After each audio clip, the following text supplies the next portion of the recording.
Hello everybody, welcome back to Tea and Lit. In today's video, I'm going to be sharing with you the books that I've purchased this fall.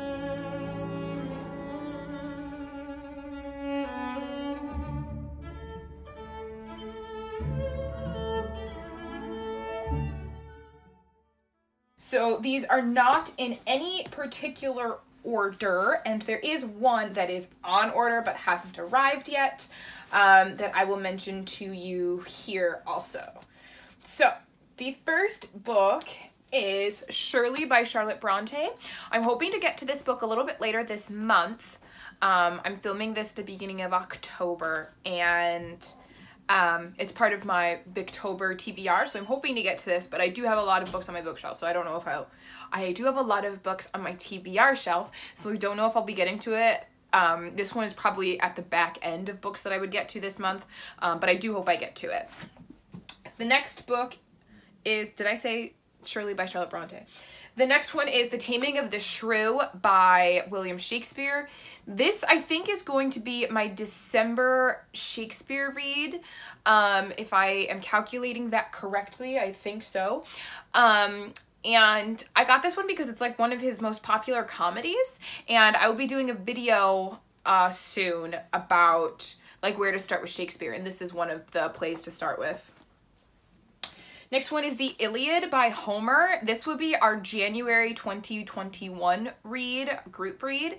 So I've got a copy of Homer's The Iliad. I also have the Odyssey, but we're not reading the Odyssey yet. So we will be going through this together soon. I should talk about these. I think The Iliad tells the story of Achilles, tells the story of the Greeks and Trojans. Next up is Pericles. I grabbed Pericles because at the end of the book, If We Were Villains, it mentions Pericles and as like the way to explain the ending. So I grabbed this book. I've started it. I'm 2 acts in.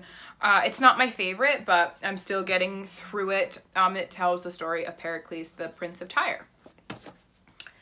Next up is Utopia by Sir Thomas More, Saint Thomas More, as I would call him.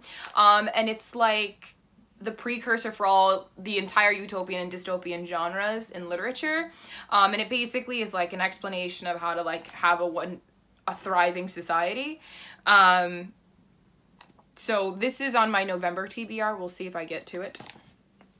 As you guys know, I film these videos like super far ahead, so this video is probably not going out till December or the end of November, so I have no idea what of these books I will actually be getting to.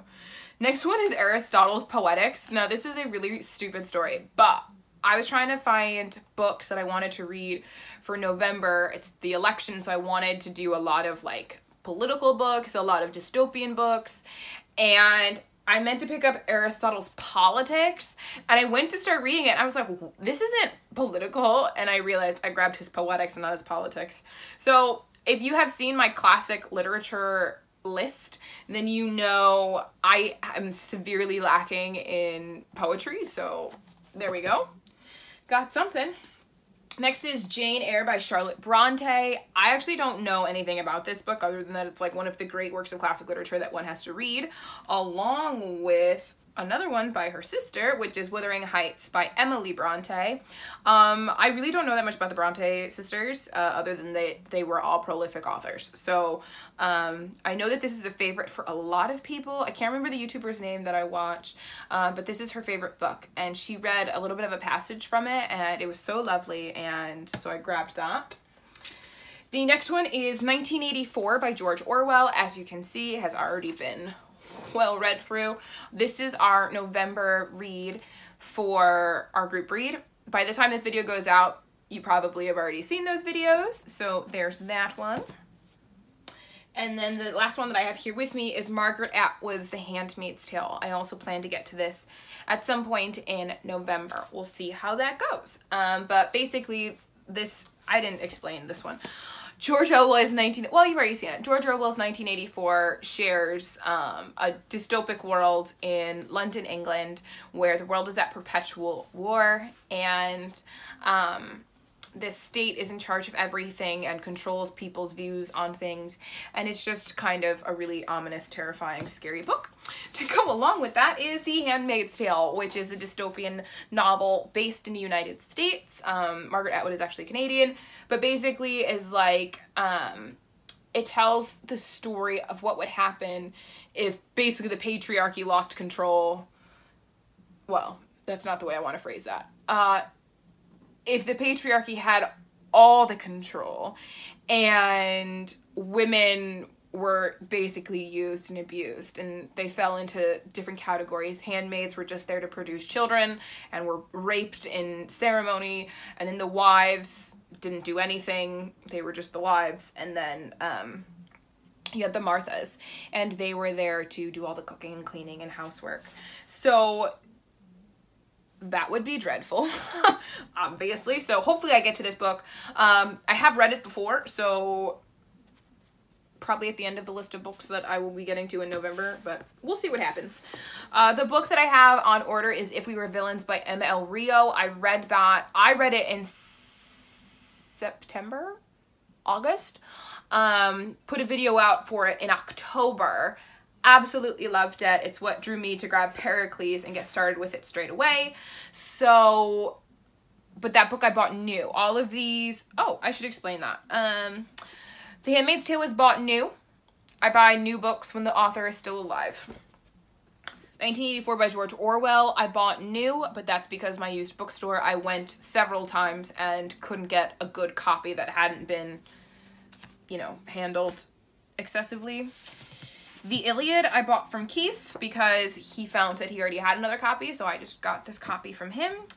And then all the rest of these are used. And then If We Were Villains is purchased new at my local bookstore. So after I already read it from my library, I will talk about this over and over again. You should always support your local library. Any new books that any books that are not classic literature that I think that I should have on my bookshelf just for the sake of having them on my bookshelf, I will get from the library first, read them, see if I like them, and if I do, I will buy them new because I think it's important to support authors and publishers and editors and cover designers and illustrators and all of those people that are associated, the printers, everyone associated in the book development industry. So buy new books whenever possible. All of these authors are dead, so I don't mind buying them new or used because, I mean, I don't think Shakespeare cares that much that I'm buying his books used. All right, thank you guys so much for watching this video. I hope you guys have had a wonderful fall so far. I mean, I hope you have a wonderful fall. By the end of this, by the time this video goes up, it'll probably be winter time, so I hope you had a wonderful fall, and I hope we have a smooth end of this year, as smooth as possible, and we will bring in 2020 with the Iliad. That's what I hope for.